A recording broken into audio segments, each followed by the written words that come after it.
السلام عليكم ورحمة الله وبركاته.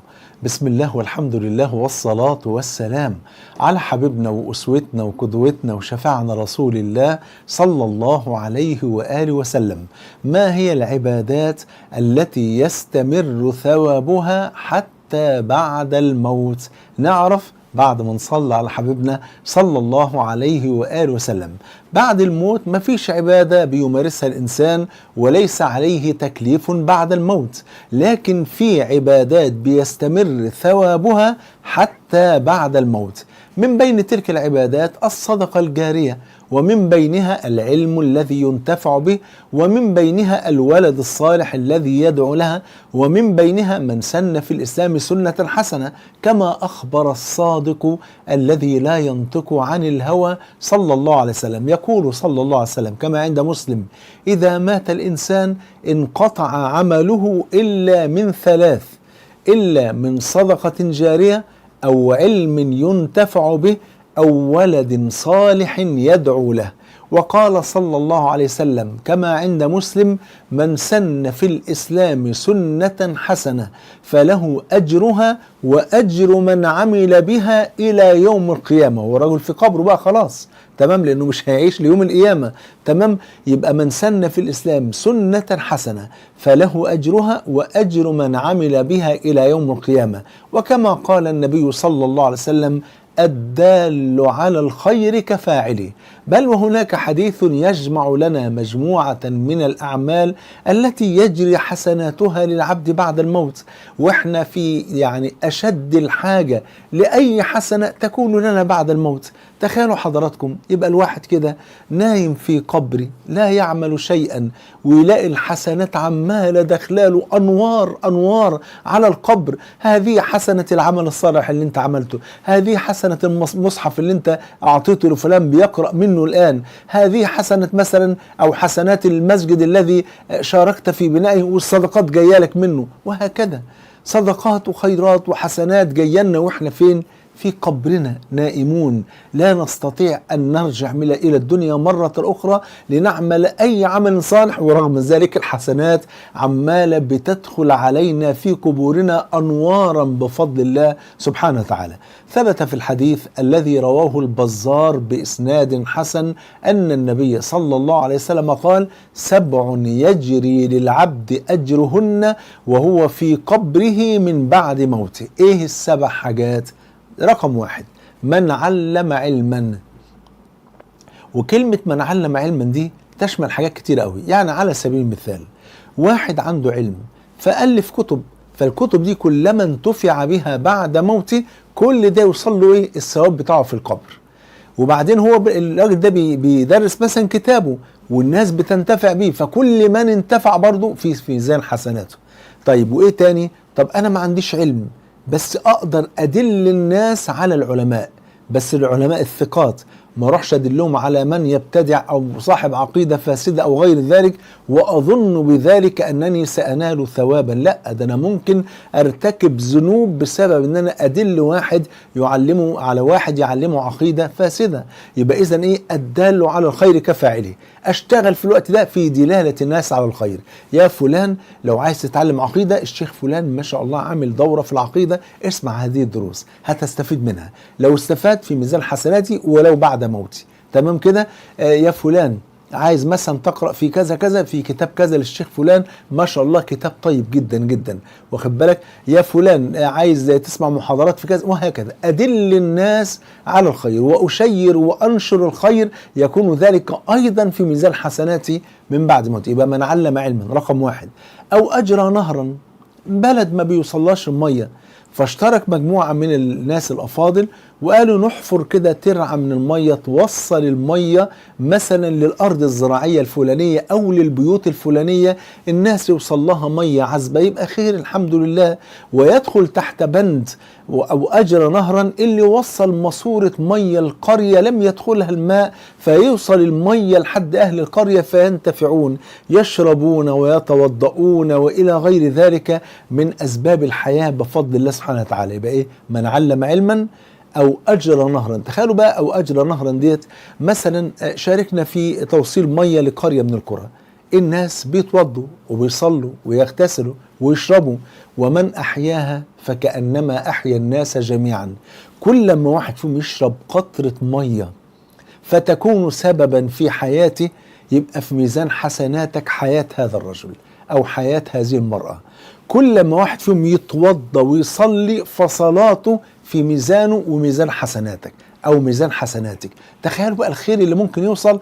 عشان كده النبي عليه السلام وضح أن أفضل الصدقة سقي الماء. أفضل أنواع الصدقة اللي هي إن أنت يعني تسهم في سقيا الماء من خلال مد ماسورة مية لقرية ما بيوصلهاش مية، من خلال كولدير مية، من خلال حفر بئر إلى غير ذلك. يبقى أول حاجة من علم علما، تاني حاجة أو أجرى نهرا، تالت حاجة أو حفر بئرا. بعض الأماكن في إفريقيا لا يصلها الماء أبدا، وبيفرحوا فرحة الدنيا والآخرة لما رجل أعمال أو بعض الصالحين يشتركوا ويقولوا لهم طب إحنا هنشارك في حفر بئر لأهل هذه القرية. يا خبر أبيض، بيبقى افتتاح وفرحة الدنيا والآخرة وهم واقفين كده، والبئر بتطلع مية فيوصلوا البئر يعني بحنفية مية الناس تاخد منها احتياجاتها للوضوء للشرب للحياة، فيكون كل ده في ميزان حسناتكم بفضل الله سبحانه وتعالى. يبقى من علم علما أو أجرى نهرا أو حفر بئرا. وبعدين رابع حاجة أو غرس نخلا. تخيل حضرتك وتخيل حضرتك لو واحد جه في منطقة صحراوية وزرع مجموعة نخيل أو زرع نخيل وأشجار، كل من يستظل تحت ظل الشجرة في ميزان حسناته وبعد موته، في حياته وبعد موته. كل من يأكل تمرا من ذلك النخيل في ميزان حسناته في حياته وبعد موته.